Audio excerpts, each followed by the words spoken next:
Bonjour à tous, merci de me rejoindre pour ce nouveau webinaire de French Morning. Alors, il y a beaucoup d'intérêt, énormément d'inscrits. Vous êtes très, très nombreux à vous interroger sur la fiscalité américaine, évidemment, cette saison. Le 15 avril, c'est la fameuse deadline pour ces impôts. Et on a la chance d'avoir deux experts avec nous aujourd'hui pour vous présenter ce que sont les grandes obligations en matière fiscale aux États-Unis et puis aussi pour répondre à vos questions. C'est le but. On est ensemble pendant 1 heure. J'ai la chance d'avoir Jean-Philippe Sora qui est là. Jean-Philippe, il est expert comptable. Bonjour. Bon, Vous êtes du groupe Massad Consulting Group et vous avez parmi vos nombreux sujets d'expertise celui de la fiscalité américaine et de la fiscalité personnelle, puisque c'est ça dont on parle aujourd'hui avant tout. Et puis Michael Vandermel, qui est lui avocat fiscaliste bonjour. chez Carlton Fields, qui est un cabinet multiservice qui est implanté dans toutes les grandes villes américaines. Michael est lui basé à Miami, où il s'occupe notamment là aussi de fiscalité. Tous les deux nous en diront un peu plus sur leurs divers champs d'expertise. Mais on va commencer tout de suite dans le vif du sujet parce que je sais qu'il y a énormément de questions. Vous êtes très nombreux à nous avoir envoyé des questions par email. Vous pouvez évidemment nous rejoindre sur le Zoom si vous nous suivez sur le Facebook Live. Rejoignez-nous sur le Zoom afin de pouvoir poser vos questions en direct. Il y a une petite main en bas sur Zoom. Vous levez la main et puis on prendra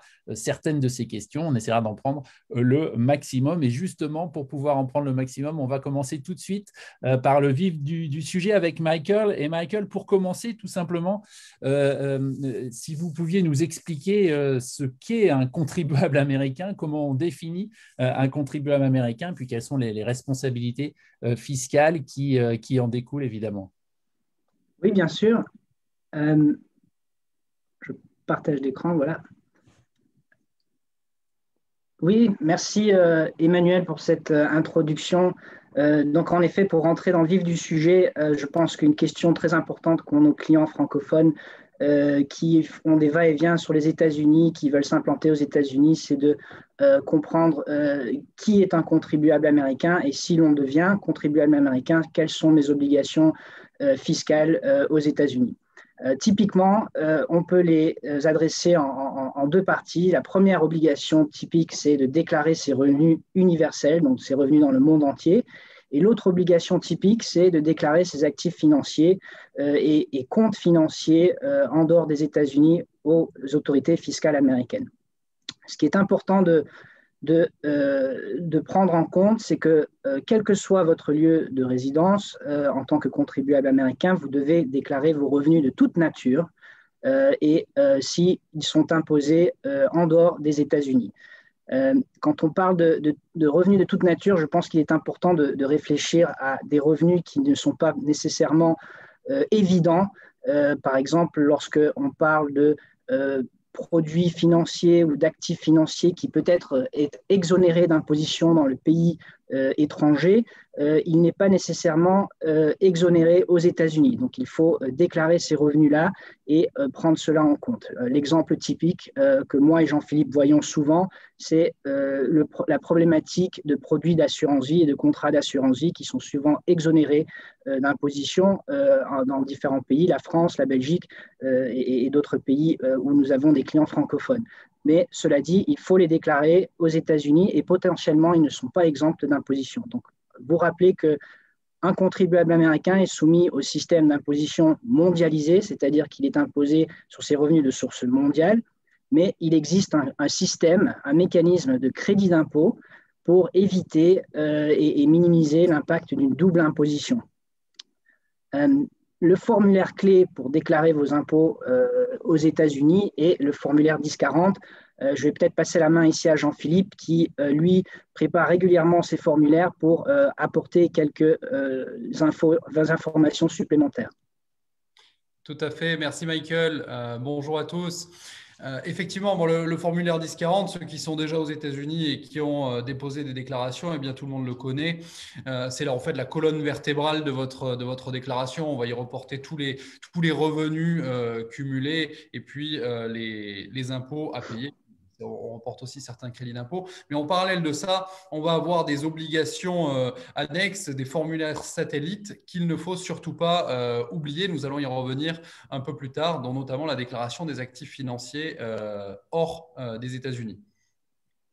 Oui, donc effectivement, Jean-Philippe, donc la deuxième obligation impérative d'un contribuable américain, c'est une obligation déclarative de déclarer ses actifs financiers et ses comptes financiers si vous remplissez différents seuils et différents critères vis-à-vis de différents formulaires qui sont listés ici, le FBAR, le 8938, 5471, etc. Et Jean-Philippe va aborder ces sujets-là en plus de détails. Comprendre aussi que si on n'est pas contribuable américain, nos obligations diffèrent dans le sens où nos revenus en tant que non-résidents seulement de sources américaines sont imposés, donc pas imposés sur des revenus mondiaux, et les obligations déclaratives sont limitées à vos actifs financiers aux États-Unis. Donc comprendre, contribuable américain, déclaration de vos revenus et de vos actifs financiers dans le monde entier, non-résidents, est limité aux revenus de sources américaines et actifs financiers aux États-Unis. Donc, pourquoi est-ce important de comprendre qui est un contribuable américain? Parce que pour les clients qui viennent nous contacter pour envisager une analyse fiscale pré-migratoire qui anticipe venir aux États-Unis, ils doivent déterminer s'ils veulent justement tomber dans le système de résidence américaine où ils vont être soumis à ces obligations qu'on vient de définir, ou plutôt préférer une solution où ils seraient éventuellement considérés comme des non-résidents et limités à une imposition limitée sur les revenus de sources américaines. Donc, qui est un contribuable américain, dit US person?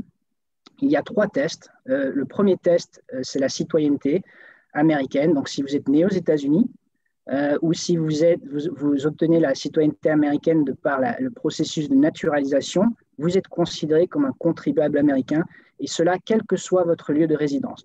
Donc ici, je fais appel aussi aux citoyens accidentels qui sont peut-être nés aux États-Unis et qui n'ont jamais vraiment eu de nexus ou de connexion avec les États-Unis parce que leurs parents sont repartis dans leur pays d'origine et malgré cela sont contribuables américains et pendant toutes ces années où ils ont généré des revenus ou autres sont susceptibles d'imposition aux États-Unis avec toutes les obligations déclaratives.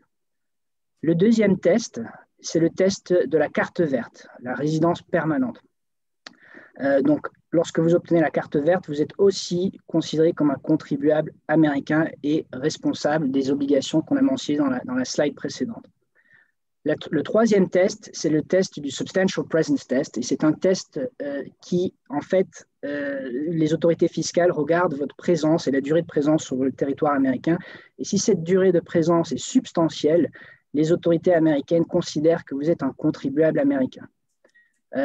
Il y a 2 critères importants sur ce test et il est souvent mal compris. De nombreux pays ont un test similaire qui dit que si vous passez plus de 183 jours dans le pays au cours de l'année actuelle, l'année courante, vous êtes considéré contribuable américain. Dans ce pays étranger. Mais le système américain est différent parce qu'il analyse le test des 183 jours sur une période de 3 années. Pour vous donner un exemple, un contribuable qui passe 120 jours aux États-Unis pendant l'année J, l'année courante, donc 2021, les jours comptent un jour. L'année N-1, donc l'année 2020, s'il passe encore 120 jours, c'est un tiers d'un jour, donc 40 jours vont s'appliquer vers le calcul du test. Et puis l'année N-2, les jours comptent un sixième d'un jour. Et donc, s'il passe encore 120 jours, ça va être 20 jours supplémentaires. Et le contribuable aura dans sa totalité passé 180 jours. Il est en dessous du seuil et donc évite la résidence fiscale et n'est pas soumis au test du Substantial Presence Test. À ne pas oublier qu'il y a un autre critère qu'on oublie souvent, c'est le premier critère des 31 jours au cours de l'année. Donc, un contribuable qui aurait éventuellement passé 365 jours de présence sur le territoire américain en 2019 et en 2020 pourrait éviter d'être contribuable américain, de remplir les conditions de l'USPT s'il passe moins de 31 jours aux États-Unis pendant l'année 2021. Donc, le test du Substantial Presence Test s'applique souvent pour les contribuables qui viennent aux États-Unis, soit en touriste, sur un visa touriste, sur le RESTA, donc un Visa Waiver Program, ou d'autres visas qu'on appelle non-immigrants, qui vous permettent de venir aux États-Unis sur une période limitée, et comprendre que les considérations et critères juridiques pour le visa du point de vue immigration n'a rien à voir avec les considérances fiscales pour devenir résident fiscal.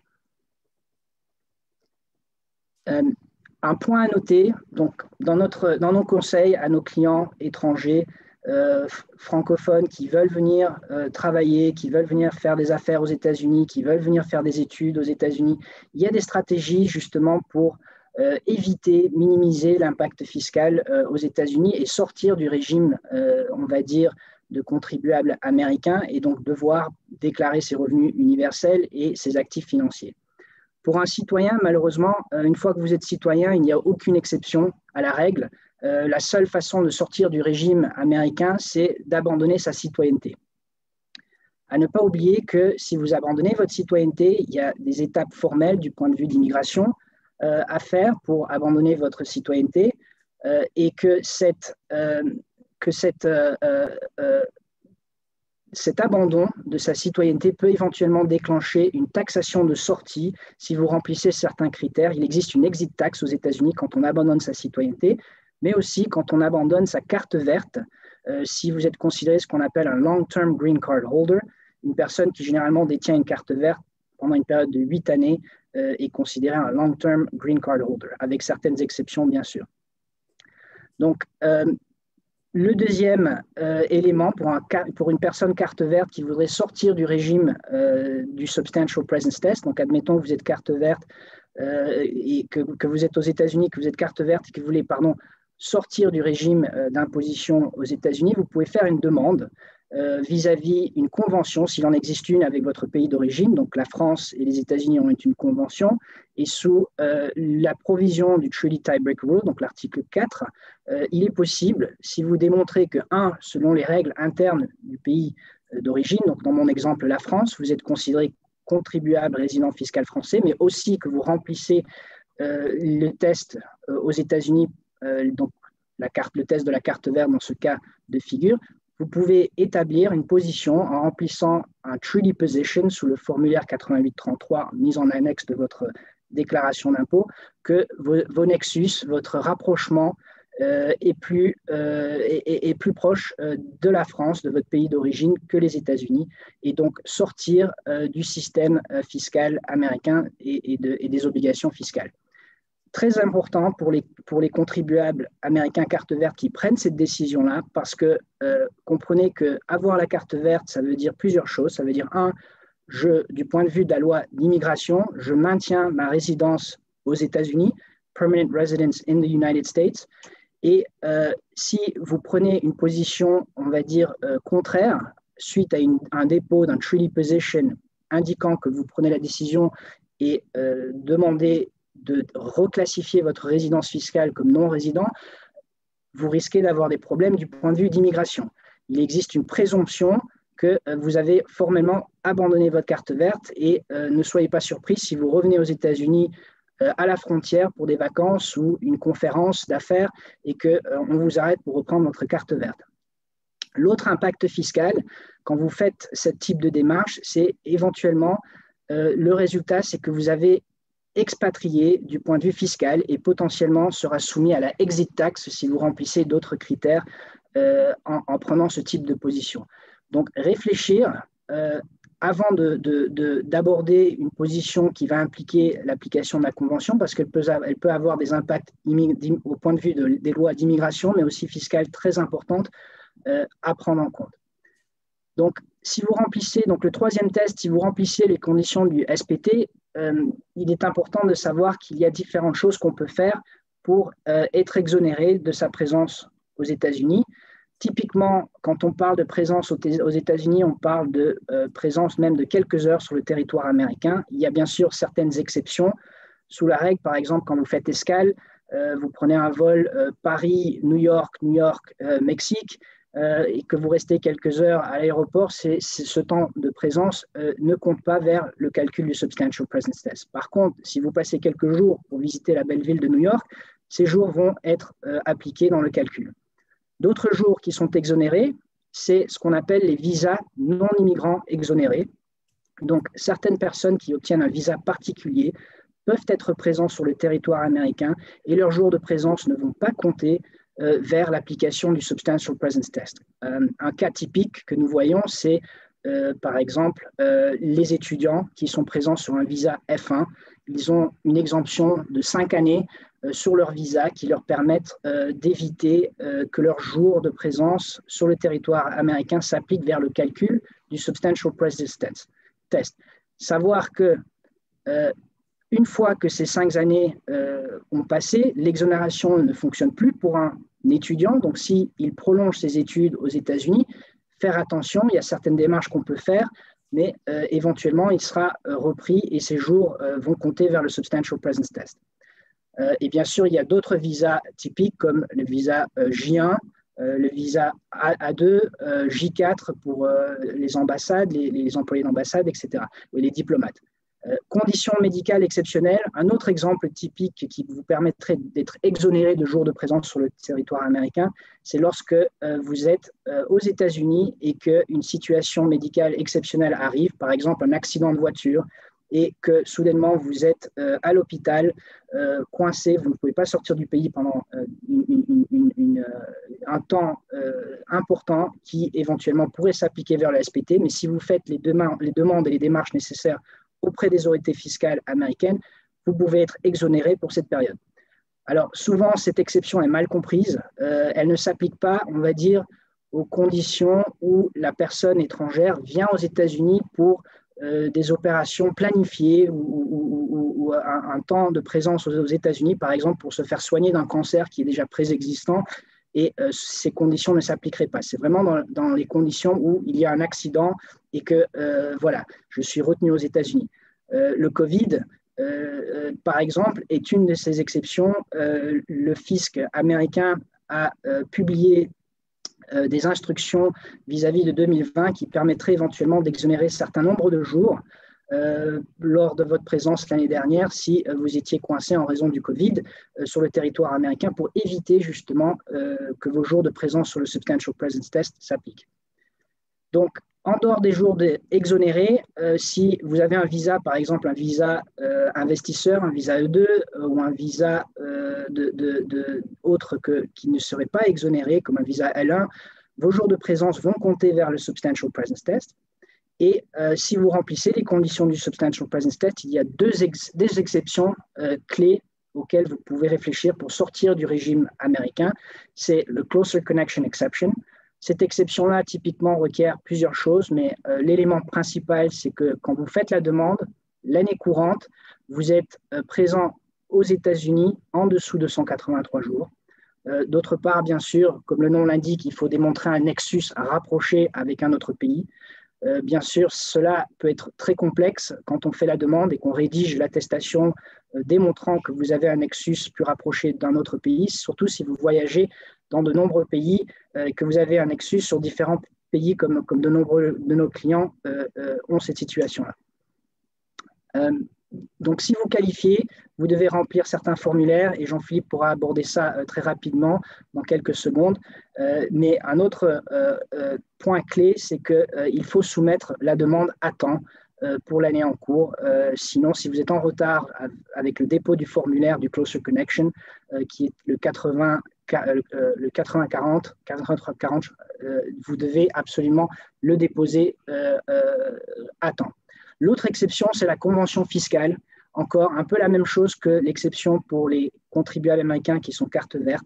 Si vous êtes considéré contribuable dans votre pays d'origine et que votre pays a une convention avec les États-Unis comme la France et que vous êtes aussi considéré comme contribuable américain sous sous la règle du Substantial Presence Test, vous pouvez éventuellement faire appel et avec un treaty position, donc le formulaire 80-40, qui va permettre de faire la demande pour reclassifier votre situation fiscale comme non-résident américain si vous remplissez les critères de la Convention. La Convention, typiquement, regarde aux critères de votre résidence permanente, vos centres d'intérêt vitaux, votre nationalité, éventuellement, pour déterminer si vous êtes contribuable américain ou non. selon la Convention. Donc la Convention fonctionne comme un départage lorsque vous êtes contribuable selon les règles internes de chacun des pays. Jean-Philippe, as-tu d'autres commentaires pour ces exemptions, d'autres formulaires qu'il faudrait rattacher à votre déclaration? Bien sûr, si vous faites, c'est le 10 quarantenaire, non? Pour les non-résidents, exactement, ça va être le 10 quarantenaire. Et puis après, en fonction de chaque situation, donc par exemple, visa non-immigrant exonéré, il va falloir ajouter un formulaire qui s'appelle le 8843 pour justement ne pas prendre en compte le nombre de jours passés sur le territoire américain. Pour tout ce qui va être le Closer Connection Exception, il va falloir rajouter un formulaire qui s'appelle le 8840 pour que justement l'exception puisse être validée. Et enfin, pour tout ce qui va traiter des conventions fiscales, il faudra rajouter un formulaire qui est le 8833. Formulaire, pour ce dernier, le 8833, on va pouvoir aussi l'utiliser dans certains cas quand vous allez être contribuable américain, donc vous déposez une déclaration en tant que résident fiscal américain et que vous utilisez certains articles des conventions fiscales, notamment pour éviter l'imposition des retraites qui seraient de source française côté américain. Voilà, ce sont les formulaires à ne pas oublier. Donc exactement. Quand vous envisagez venir aux États-Unis, il est important de réfléchir à votre situation, non seulement du point de vue d'immigration. Est-ce que je veux devenir citoyen? Est-ce que je veux faire des démarches pour obtenir la carte verte?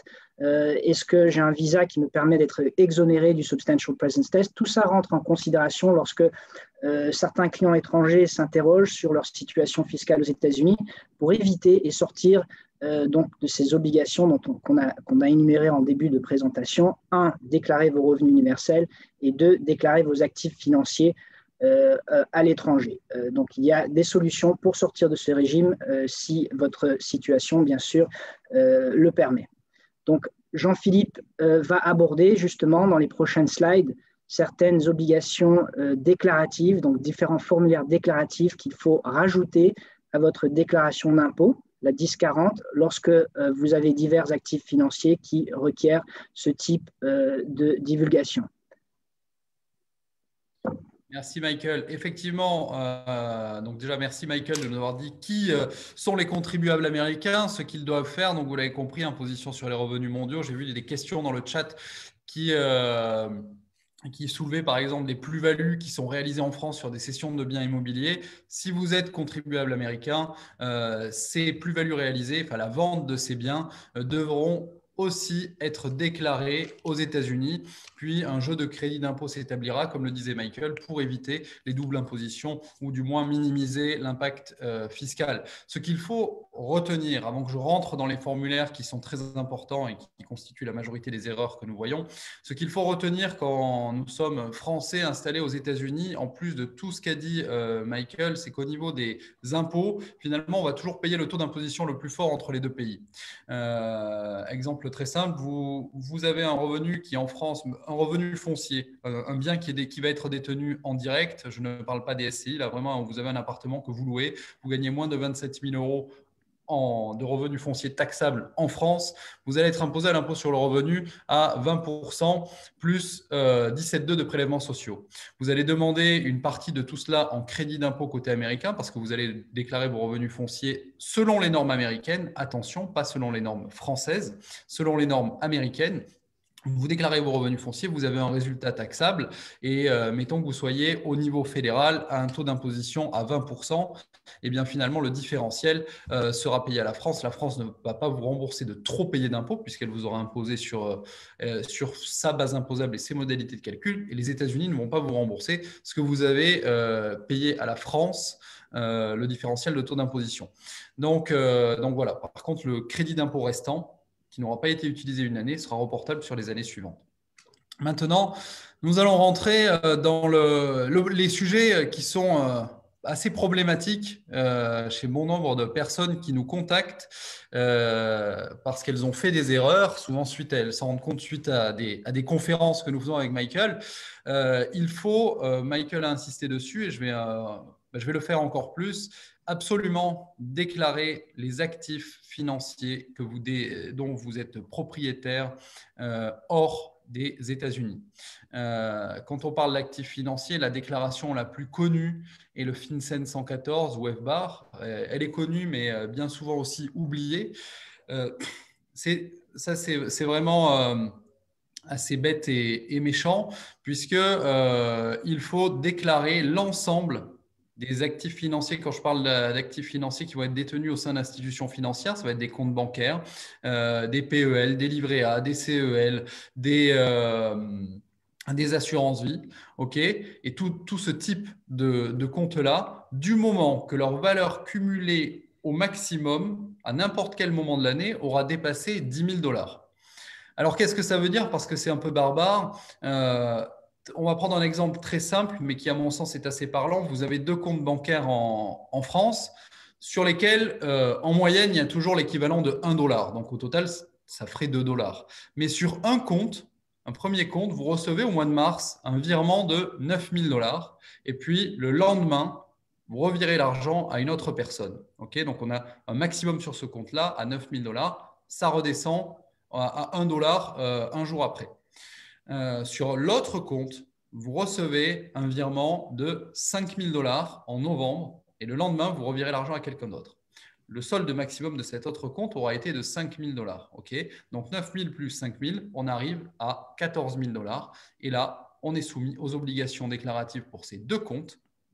Okay, sous peine de pénalité dont parlera Michael tout à l'heure. Donc, le seuil de 10 000 $ n'est pas par compte. Ça, il faut vraiment y porter attention parce qu'on l'entend souvent, ça n'est pas le cas. C'est la valeur maximale cumulée. Okay, et ce n'est pas le solde de votre relevé bancaire en fin de mois, parce que souvent les banques françaises ne donnent pas de solde journalier, elles vous donnent un solde à fin de mois. Là, ce qui est vraiment pris en compte, c'est le solde du compte de manière journalière, okay, pas à fin de mois. Donc, il y a un exercice qui, bon, s'il n'y a pas de mouvement, c'est assez facile, mais s'il y a beaucoup de mouvements, il y a un exercice qui est assez lourd à faire, qui est de retracer les plus et les moins de manière journalière ou du moins à chaque fois qu'il y a une transaction sur le compte. Donc, bien y porter attention.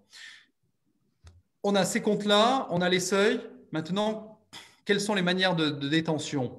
Sont les comptes qui vont être détenus en direct, les comptes sur lesquels vous allez avoir signature, par exemple signature sur les comptes de vos enfants, des comptes de parents, ou les comptes de société desquels vous seriez mandataire et donc sur lesquels aussi vous avez signature. Ce sont tous ces comptes-là qu'il va falloir déclarer. Au niveau des informations, eh bien, ça va être le solde maximum de l'année, le numéro de compte, évidemment, ou numéro de contrat si on parle d'assurance vie, le nom de l'institution qui l'héberge et son adresse. Voilà, donc ça, FBAR, c'est la plus connue. Elle s'applique vraiment au plus grand nombre, celle-ci. Et les pénalités, Michael en parlera, mais peuvent être assez conséquentes, donc à ne pas oublier.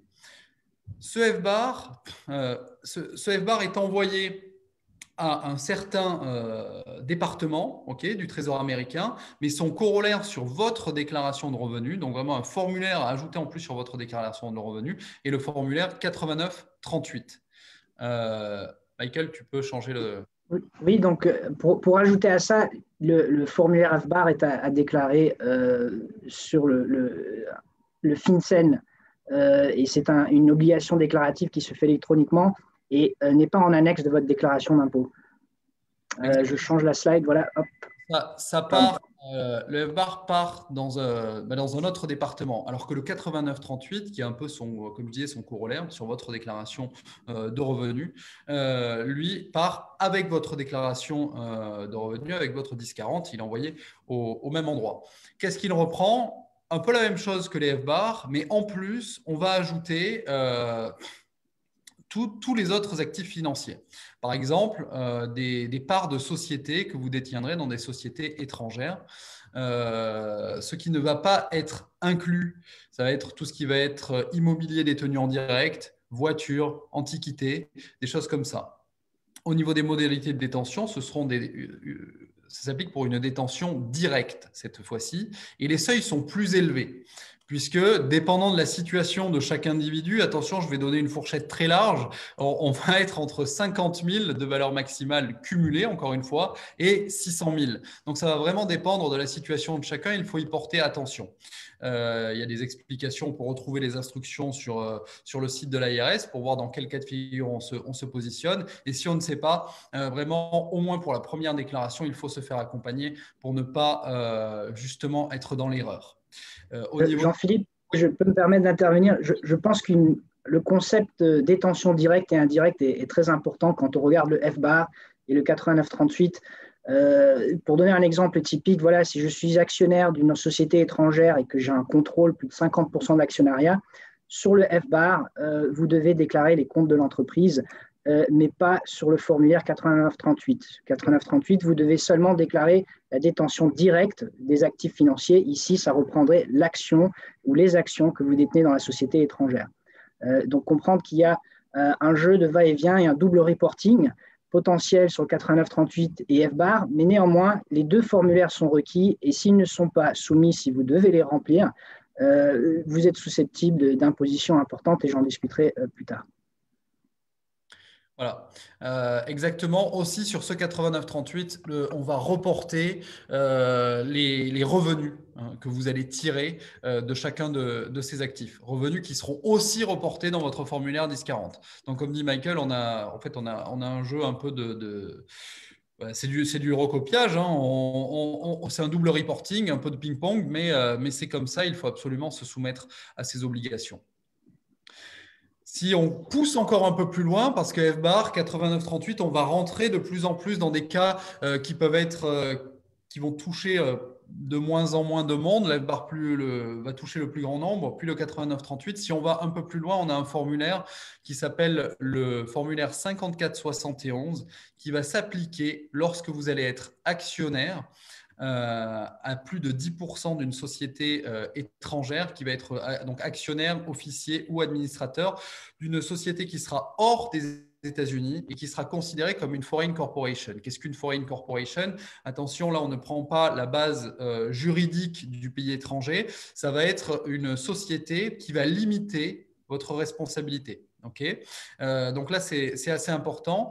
Et on a plusieurs catégories de filers, okay, donc des obligations différentes pour chaque catégorie qui vont dépendre de votre taux de détention du capital, du fait que vous soyez officer ou non de la société. Et en quoi il va consister? Eh bien, principalement à retranscrire les états financiers de cette société-là sur votre propre déclaration de revenus. Okay. Pour le seuil des 10% dont je parlais tout à l'heure, il va falloir faire très attention à une notion qui est le constructive ownership. Parce que souvent, on va avoir des sociétés familiales dans lesquelles eh bien, les parents vous ont donné, mettons, 8%. Mais ces mêmes parents vont détenir le reste du capital, voire même avoir mis des enfants dans au sein du capital de la société, vos propres enfants. Et bien à ce moment-là, via la notion de constructive ownership, l'ARS va considérer que les parts de vos parents et de vos enfants vous appartiennent. D'un point de vue déclaratif uniquement, d'un point de vue soumission, obligation de se soumettre à ce formulaire-là. Donc, c'est très attention, il ne faut pas prendre en considération que ses propres parts, mais aussi celles de ses parents et de ses enfants. Jean-Philippe, je rajouterais, dans ces règles de constructive ownership, ça implique aussi la détention indirecte. Donc, vous êtes considéré détenir proportionnellement les actions d'une société. Donc, par exemple, si vous détenez 50% d'une société étrangère qui, elle, détient 100% d'une succursale ou plusieurs succursales dans le monde entier, potentiellement, toutes vos succursales éventuellement seraient obligées de faire ce reporting. Donc, si vous avez des affaires importantes dans le monde entier, le reporting peut être assez conséquent. Et si vous n'êtes pas en règle, parce que vous ne connaissez pas les règles de constructive ownership, cela pourrait être très compliqué pour vous. Exactement. Et l'impact fiscal que ça peut avoir pour vous, si la société est contrôlée par des contribuables américains, eh bien, il y a la notion de GILTI tax. Le nom est très sympathique, même si l'orthographe n'est pas la même que pour le terme courant. Mais mais elle explique bien l'idée qui est derrière, ou le subpartef income. En gros, par cette guilty tax, vous pouvez, je résume très simplement les choses parce que dans les faits, c'est plus complexe que ça. On ne va pas rentrer dans le détail, c'est juste pour vous donner que vous ayez ça en tête. Au niveau de la guilty tax, vous pouvez vous retrouver imposé, donc entre vos mains, sur les résultats, sur la quote-part, votre quote-part de résultats de la société, même si elle ne vous a pas été distribuée. Vous pouvez vous retrouver imposé aux États-Unis là-dessus. Bon, il y a plusieurs conditions pour ça, mais ça peut s'appliquer à votre situation. Donc là aussi, il faut y porter attention. Le subpartef income est un peu dans le même ordre d'idée, mais pour les revenus qui seraient de source passive. Voilà, il y a des moyens d'éviter ça, mais ils vont dépendre, leur faisabilité va dépendre évidemment de la situation de chacun et du type de société que nous allons rencontrer. Michael, est-ce que tu as quelque chose à ajouter à ce niveau-là? Non, je dirais pour moi, la façon dont j'essaie d'expliquer les choses à mes clients, c'est que la règle typique, c'est que si vous êtes actionnaire d'une société étrangère, vous n'êtes pas imposé sur le résultat de la société aux États-Unis, à moins que les résultats soient distribués sous forme de dividendes. D'accord? Ça, c'est la règle générale. Maintenant, si de par votre contrôle ou de par le contrôle de résidents américains qui détiennent des parts importantes dans la société étrangère, il y a des régimes d'imposition, ce qu'on appelle anti-deferral regime, qui est le régime du subpartef, et guilty tax, qui sont en fait des notions techniques qui veut tout simplement dire que les autorités fiscales vont déterminer qu'une portion du résultat de l'entreprise serait éventuellement taxée par transparence, même si la société n'émet pas un dividende en retour du résultat vers le contribuable américain actionnaire. Donc, quand on demande à nos clients, justement en préparation dans nos déclarations d'impôt, qu'on leur envoie un questionnaire, donc les comptables envoient ce qu'on appelle un tax organizer et qu'on demande certaines informations, par exemple, quels sont vos revenus à l'étranger, les clients ne pensent pas nécessairement, voilà, j'ai une société à l'étranger, mais je n'ai jamais émis de dividendes, je ne me suis jamais payé un salaire, le résultat reste au sein de l'entité accumulé, mais néanmoins, parce que c'est une Controlled Foreign Corporation, une CFC, qui est soumise à ces règles d'antidifféré d'impôt, je suis taxé par transparence et donc susceptible d'imposition aux États-Unis. Donc, il faut faire très attention lorsqu'on a des sociétés étrangères de déterminer si, on a une obligation déclarative 54-71, mais au-delà de cela, on est aussi imposable et on devra déclarer, bien sûr, et Jean-Philippe pourra rajouter ce qu'il faut exactement déclarer sur ce formulaire. Tout à fait, exactement. Et bon, évidemment, aucun comptable ne va vous demander de calculer la guilty tax ou le subpartef income. Ça, c'est nous qui le calculons et c'est nous qui proposons aussi des solutions s'il y en a pour l'éviter ou les minimiser au maximum. Mais donc, déjà, avant même de penser à ça, guilty tax, subpartef income, pensez à est-ce que j'ai une société, est-ce que je suis actionnaire d'une société américaine, est-ce que via le constructive ownership, je dois soumettre ma déclaration. Alors souvent, les clients ne le savent pas, donc on les aide dans cette démarche-là. Un pendant de ce formulaire-là qui va être pour les sociétés qui ne limiteraient pas la responsabilité de leurs actionnaires et le formulaire 8865 où l'idée est en fait la même pour le 5471, sauf que là, ce sera pour une société qui serait considérée comme un foreign partnership. Donc, en gros, vous n'avez pas de limitation de responsabilité des actionnaires. Là aussi, il va falloir penser à la notion de constructive ownership et le type. Jean-Philippe, pourrais-tu donner un exemple d'une société justement qui est…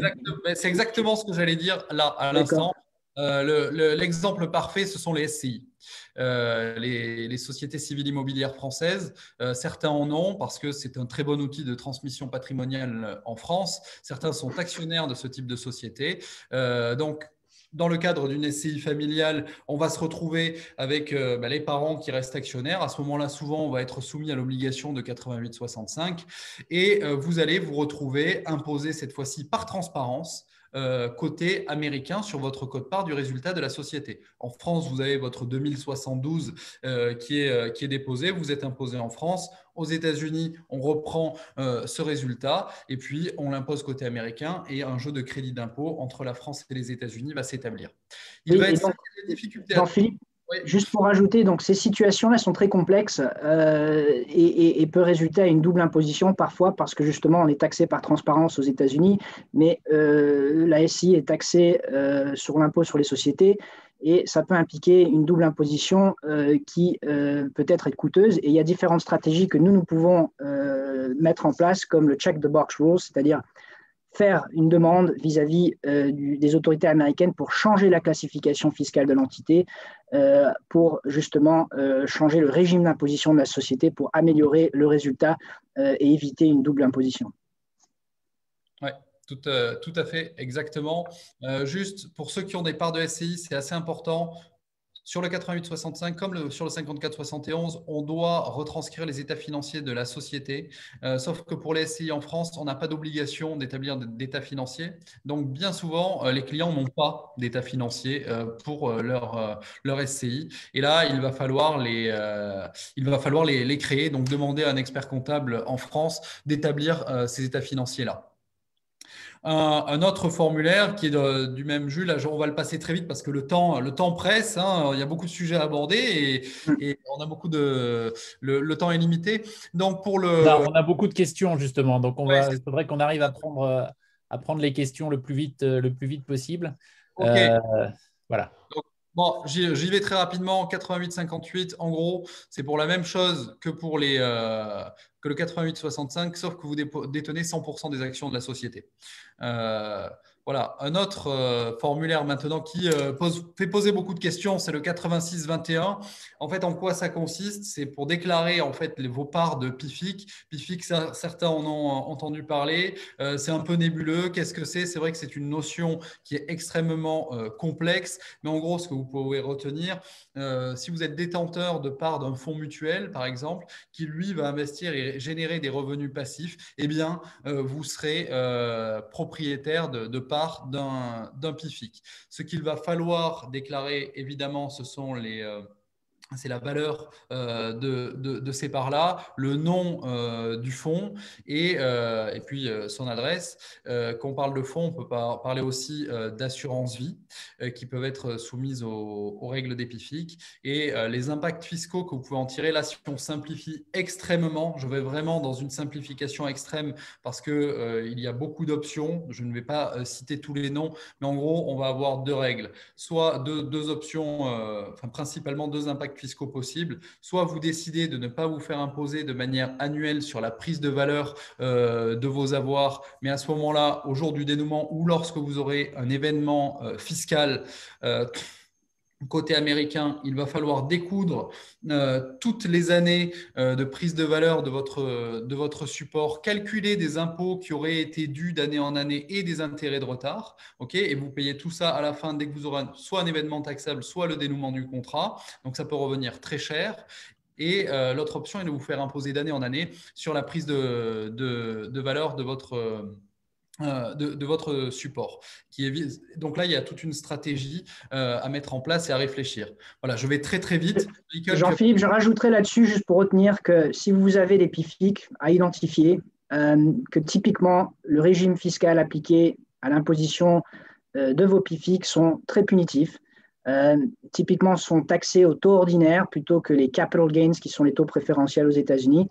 Et typiquement, nous conseillons à nos clients de choisir une stratégie en amont avant d'arriver aux États-Unis pour éliminer les PIFIC si on a l'opportunité de le faire ou de choisir un autre régime d'imposition qui serait préférentiel mais néanmoins pas idéal pour éviter une imposition importante aux États-Unis. Enfin, là, ça va toucher, c'est le 3520, c'est un formulaire qui va toucher d'ailleurs des questions que j'ai vues dans le chat. Bon, on a plusieurs parties. Les parties 1… A3 du formulaire vont concerner la déclaration de transactions liées à des trusts étrangers. Donc, ça, c'est quand même plus ciblé. Mais la partie 4 va concerner toutes les personnes qui vont recevoir des donations ou des héritages de France, donc bénéficiaires de succession française ou étrangère d'ailleurs. Hein. Là, il va falloir indiquer sur ce formulaire-là, remplir ce formulaire du moment que l'ensemble de ce que vous recevez dépasse une valeur de 100 000 $.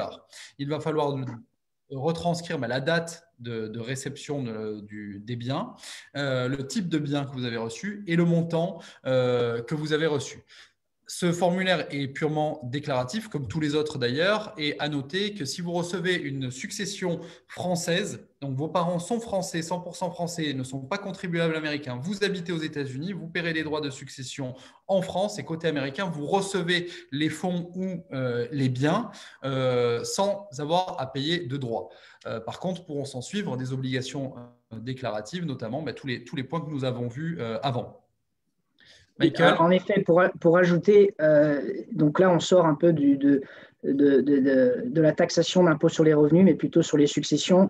Aux États-Unis, c'est la masse successorale qui est imposable. Et si le défunt est non résident, la masse successorale du défunt, seulement les actifs situés aux États-Unis seraient éventuellement imposables.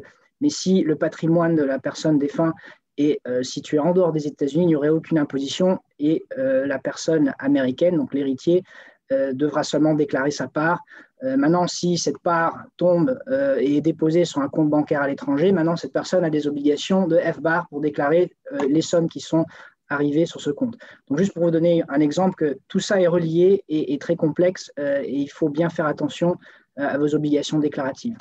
Donc, je sais qu'on est limité par le temps. Je vais rapidement conclure afin qu'on puisse répondre à certaines questions. Mais voilà, si vous avez identifié que vous avez certaines problématiques avec vos obligations déclaratives, il est important de comprendre que c'est sérieux et qu'il y a des pénalités civiles et pénales qui peuvent en découler si vous ne prenez pas une action affirmative pour répondre à la problématique. Pour vous donner un exemple, si vous êtes à défaut de votre déclaration de FBAR, parce que soit le FBAR est incomplet, donc peut-être que vous l'avez soumis, mais il manque certains éléments qui auraient dû être déclarés, par exemple des pensions, des contrats d'assurance vie, d'autres comptes peut-être que vous pensiez étaient exonérés en France, mais qui ne le sont pas aux États-Unis, et quand même il faut les déclarer parce que vous remplissez les seuils. Les pénalités varient en fonction du degré de votre faute juridique. Donc si votre faute est délibérée, donc si vous étiez au courant du FBAR, le cas typique, c'est voilà, j'ai fait des FBAR pendant 3, 4, 5 années, puis j'ai arrêté tout d'un coup, et puis maintenant j'ai des manques. Vous étiez au courant du FBAR et susceptible potentiellement de faute intentionnelle. Si votre faute est non délibérée, donc les pénalités pour faute délibérée, bien sûr, sont très élevées. Elles peuvent être un maximum de 100 000 $ ou 50% du montant des comptes non déclarés. Pour des fautes non délibérées, c'est des gens qui sont dans une situation de négligence. Voilà.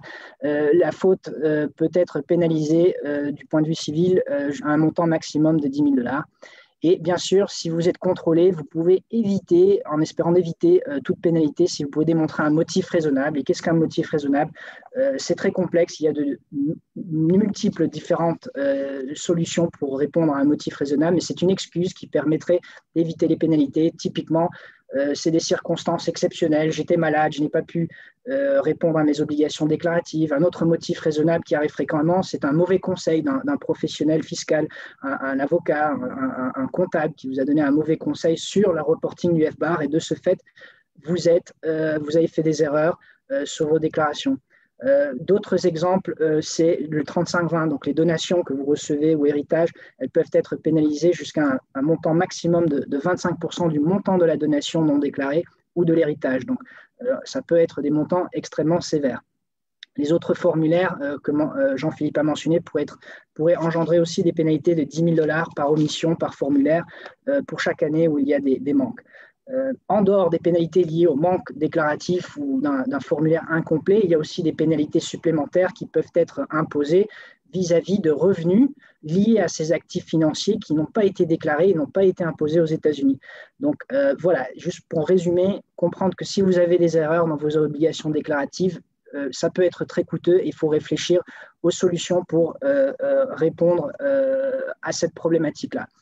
Donc rapidement, Les autorités fiscales américaines offrent à leurs contribuables délinquants divers programmes pour régulariser leur situation. J'ai listé sur la slide ici différents de ces programmes. Comme vous pouvez le voir, il y a certains programmes qui ont été rayés, barrés parce que ces programmes n'existent plus actuellement.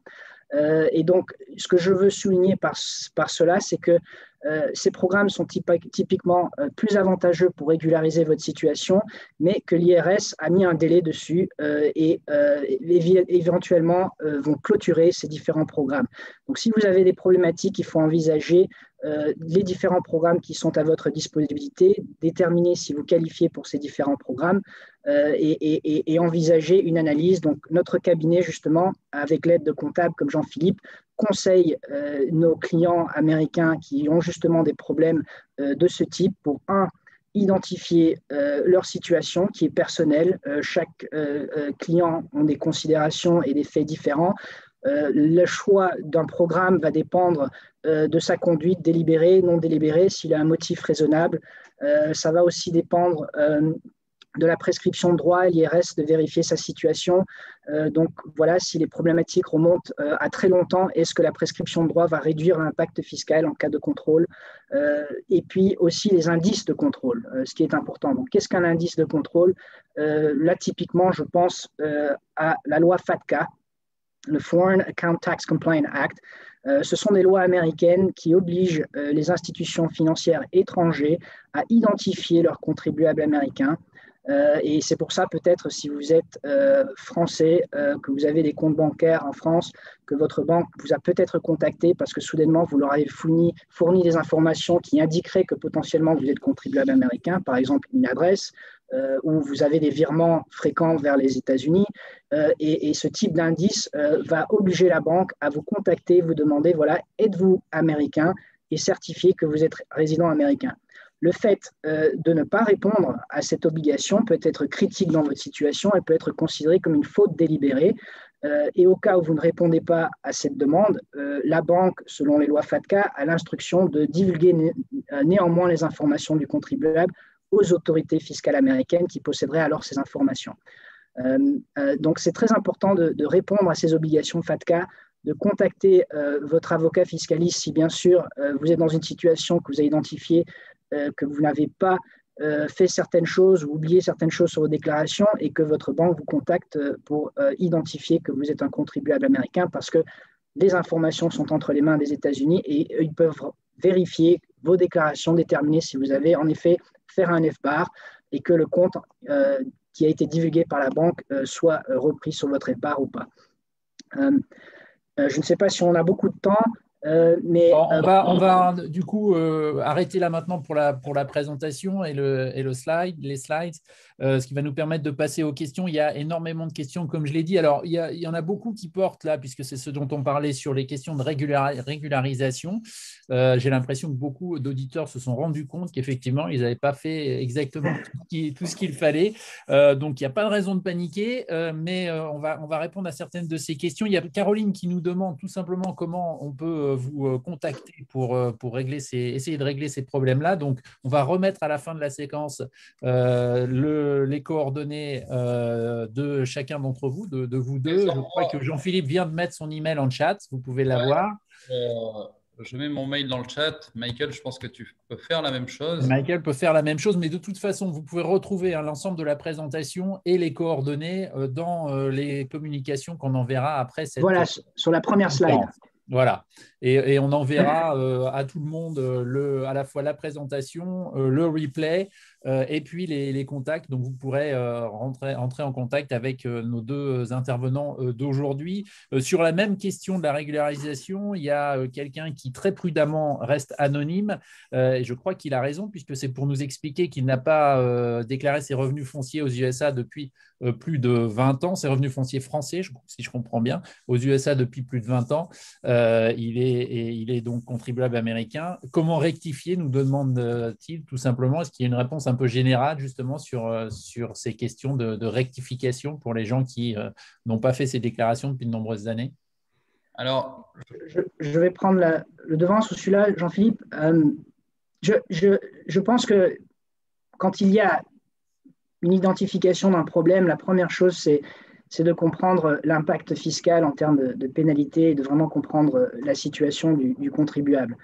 En cas de contrôle, s'il est soumis à des pénalités, et déterminer s'il qualifie pour un programme qui permettrait éventuellement de régulariser sa situation avec c'est en fait un contrat avec les autorités fiscales américaines qui vous permet d'avoir peut-être en fonction du contrat une pénalité fixe en échange d'une régularisation pour éviter le maximum de pénalités, mais encore faut-il comprendre quel est le programme qui fonctionne pour vous. Mais ne vous inquiétez pas, je pense que l'important, c'est que si vous avez identifié une problématique, c'est de prendre le temps et la réflexion nécessaire pour évaluer vos différentes options avec un avocat comme moi-même pour vous recommander la meilleure option de régularisation. Et dans un deuxième temps, passer dans la phase d'implémentation, ce qu'on dit, c'est-à-dire de soumettre un dossier aux autorités fiscales avec tous les éléments nécessaires et reprendre les déclarations parce que certains de ces programmes que j'ai mentionnés tout à l'heure requiert qu'on retourne en arrière pour régulariser sa situation. D'autre part, n'oubliez pas qu'il y a le crédit d'impôt qui s'applique. Donc, si vous avez payé des impôts sur les revenus fonciers en France, vous avez peut-être des pénalités déclaratives, mais pas nécessairement des impôts à payer parce que le crédit d'impôt fait en sorte que vous ne serez pas imposé doublement si bien sûr le taux d'imposition en France est plus élevé qu'aux États-Unis. Exactement. Et je rajouterais qu'effectivement, bon, il y a le fait de ne pas avoir déclaré vos revenus fonciers, mais forcément, les revenus fonciers arrivent sur un compte bancaire. Et donc, on peut avoir la problématique des FBAR, voire d'autres formulaires. Exactement. Parmi les questions qui reviennent très, très fréquemment, on voit beaucoup, parfois peut-être une confusion entre les obligations de déclaration et les obligations et les conséquences d'imposition. Vous l'avez dit, il y a un traité fiscal entre la France et les États-Unis qui est censé limiter, sinon annuler la double imposition. Et du coup, Pascal demande, est-ce qu'il finalement tire conclusion de ce qu'il a entendu? Est-ce qu'il n'est pas judicieux d'investir seulement aux États-Unis, finalement, si on est contribuable américain, de manière à éviter justement les doubles impositions? Est-ce que… Alors, je vais prendre celle-ci. Là, il n'y a pas de réponse générique. Parce que dans un investissement, effectivement, on va prendre en compte l'impact fiscal, tout en sachant que, comme vous le disiez, Emmanuel, cet impact fiscal peut être annulé via les conventions fiscales, mais il y a aussi le réel, la gestion d'un bien. Si on va acheter un bien à l'étranger, est-ce qu'il ne sera pas plus facile de le gérer si le bien est à 10 km de chez nous, voire à 100 mètres? Il y a tous ces paramètres-là. Il ne faut pas prendre en compte évidemment que la fiscalité, bien que la fiscalité ait un rôle à jouer. Oui, je crois que l'idée ici, parce que l'objectif de ce webinaire, c'est vraiment de vous informer qu'il y a certaines choses à faire et que si vous êtes dans le doute, il faut contacter votre avocat ou votre comptable et partir sur la base que voilà, je sais qu'il y a des conventions qui évitent la double imposition, mais néanmoins pour obtenir justement les bénéfices d'une convention, il faut déclarer le revenu sur votre déclaration américaine et en parallèle mettre une demande qui dit voilà, j'interviens, j'utilise la convention pour éviter une double imposition parce que voilà, j'ai des actifs où il y a une convention et donc je peux éviter cela. Mais l'idée, c'est voilà, si j'ai des revenus, des actifs, il faut absolument le notifier à son comptable qui va lui ensuite prendre les démarches nécessaires pour vous expliquer que voilà, on peut éviter une double imposition ou autre. Et si les choses deviennent techniques, bien sûr, je peux intervenir. Mais la première personne à contacter, c'est votre comptable. Et je rajouterais juste que certains, parce que je l'ai déjà entendu, se disent « Ok, moi, j'ai rien fait, alors je continue dans cette voie-là. Je ne dis rien, je ne déclare rien. On a 6000 km, l'océan Atlantique qui nous sépare. Faites vraiment attention parce que, bon, déjà, on a l'échange d'informations bancaires, mais c'est un peu comme si vous meniez une double vie. Vous avez une famille d'un côté de l'Atlantique, une autre de l'autre. Forcément, à un moment, il va y avoir quelque chose va se passer, vous allez vous faire attraper. Donc, l'idée, Michael a dit que, et c'est vrai, plusieurs process de régularisation sont en cours, ont été supprimés. Ils vont en supprimer d'autres. Donc, l'idée est de régulariser assez rapidement. Une question peut-être, on est au terme de cette heure, mais une question sans doute facile et qu'on a un peu, qu'on a complètement d'ailleurs abordé au début, que vous avez abordé, mais qui revient plusieurs fois. Donc je voudrais qu'on y revienne. Martine, par exemple, nous dit qu'elle va vendre un bien immobilier en France. Elle est je crois, citoyenne, mais en tout cas, elle est résidente fiscale américaine. Est-ce que ça veut dire qu'elle va être imposée aux États-Unis? Alors, là, je vais prendre celle-là. Oui. Alors, comme on le disait, elle va être imposée en priorité côté français, puisque par la convention fiscale et d'ailleurs dans la majorité des pays occidentaux, tout ce qui est immobilier est toujours imposé en priorité dans le pays de situs du bien, donc dans ce cadre-là, la France. Elle va payer des impôts en France, potentiellement. Si elle détient le bien depuis plus de 30 ans, on a un abattement pour durée de détention, donc on n'aurait pas d'impôts à payer. Mais si elle a des impôts à payer, elle les paiera en France en premier. Puis côté américain, on va déclarer évidemment cette vente avec la plus-value qu'elle aura générée. Si un impôt, et donc cette plus-value sera imposable côté américain. Si un impôt a été payé en France, eh bien, il viendra être utilisé comme crédit d'impôt côté américain. Et si on n'a pas eu d'impôt dû notamment à cet abattement pour durée de détention, eh bien, la plus-value sera imposée aux États-Unis uniquement. Donc si on bénéficie, juste pour répéter, parce que ça intéresse beaucoup de gens visiblement d'après les questions, si on bénéficie d'un abattement en France du fait d'une longue durée de possession, 3 à 30 ans de possession par exemple, ça veut dire qu'on paiera malgré tout des impôts aux États-Unis. Exact, on paiera malgré tout des impôts aux États-Unis, puisque l'abattement pour durée de détention est une règle fiscale 100% française qui ne s'applique pas aux États-Unis. Voilà. Très bien. Oui. Donc éventuellement, il y a des considérations de timing, bien sûr, quand on revend l'actif immobilier pour savoir si on peut obtenir des crédits d'impôt. Mais un crédit d'impôt est disponible seulement si, bien sûr, il y a une imposition en France. Donc ça, c'est la règle générale. Très bien. Écoutez, merci beaucoup. Alors malheureusement, évidemment, on n'a pas pu répondre à toutes les questions, mais c'est la règle du jeu. On a eu énormément d'informations. Encore une fois, vous allez pouvoir retrouver la présentation, les slides dans les emails qu'on va vous envoyer si vous étiez inscrit, et puis sur l'article qu'on va publier très rapidement sur French Morning, évidemment, comme d'habitude. Le replay aussi que vous pouvez réécouter. Et puis surtout, je vous encourage à continuer à la conversation et à continuer à poser les questions. Vous avez leurs emails, vous avez leurs informations de contact à la fois à nos deux intervenants, à Jean-Philippe Sora, donc de Massa Consulting Group, et à Michael Vandermel de Carlton Fields. Tous les deux, merci encore beaucoup d'avoir consacré cette heure à nous donner toutes ces informations. Merci à vous tous qui nous avez suivis, évidemment. Continuez de nous suivre sur frenchmorning.com, continuez de regarder ces webinaires. On a encore tout un programme très ambitieux dans les semaines et les mois qui viennent pour essayer de continuer à vous accompagner dans votre vie quotidienne et en vous apportant ces informations pratiques. Merci beaucoup à tous. Merci. Merci à tout le monde et à bientôt. Au revoir. Au revoir.